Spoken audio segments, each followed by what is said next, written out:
इंसान रब्बुल इज़्ज़त की अजीम तख्लीक और बच्चे बड़ी नेमत हैं जो किसी भी कौम का अजीम सरमाया और मुस्तकबिल के मेमार होते हैं। इस नफसा नफसी के दौर में जहाँ हर तरफ अफरा तफरी और खुदगर्जी का आलम है, वहाँ बच्चों की मुस्कुराहट अंधेरे में रोशनी और उम्मीद का जरिया है।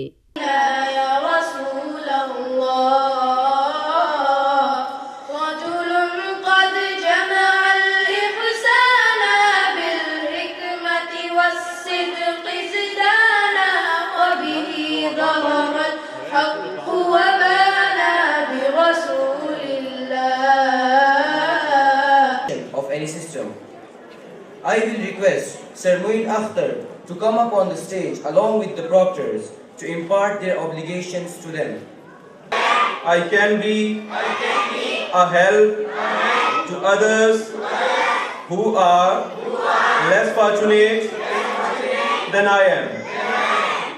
I may make mistakes, but I will turn them. Praise Him all day for what is and what was. Take hold of your iman, don't give in to shaitan.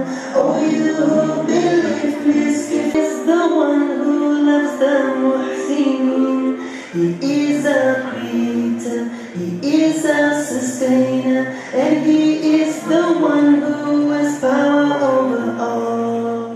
इस मुस्कुराहट को कायम रखने के लिए स्कूलों में होने वाली गैर निसाबी सरगर्मियाँ तलबा में तख्लीकी सलाहियतों को उजागर करने में अहम किरदार अदा करती हैं।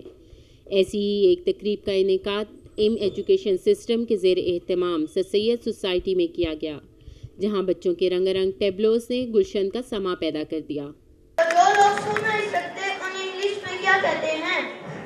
जो मर्जी कहते वो कौन सा सुन सकते हैं? Oh my God! उस्ताद जी जी बताएं। क्या किसी को ऐसे काम पर जो उसने किया ही ना हो सजा मिल सकती है? नहीं तो शुक्र है आज मैंने अव्वल नहीं किया।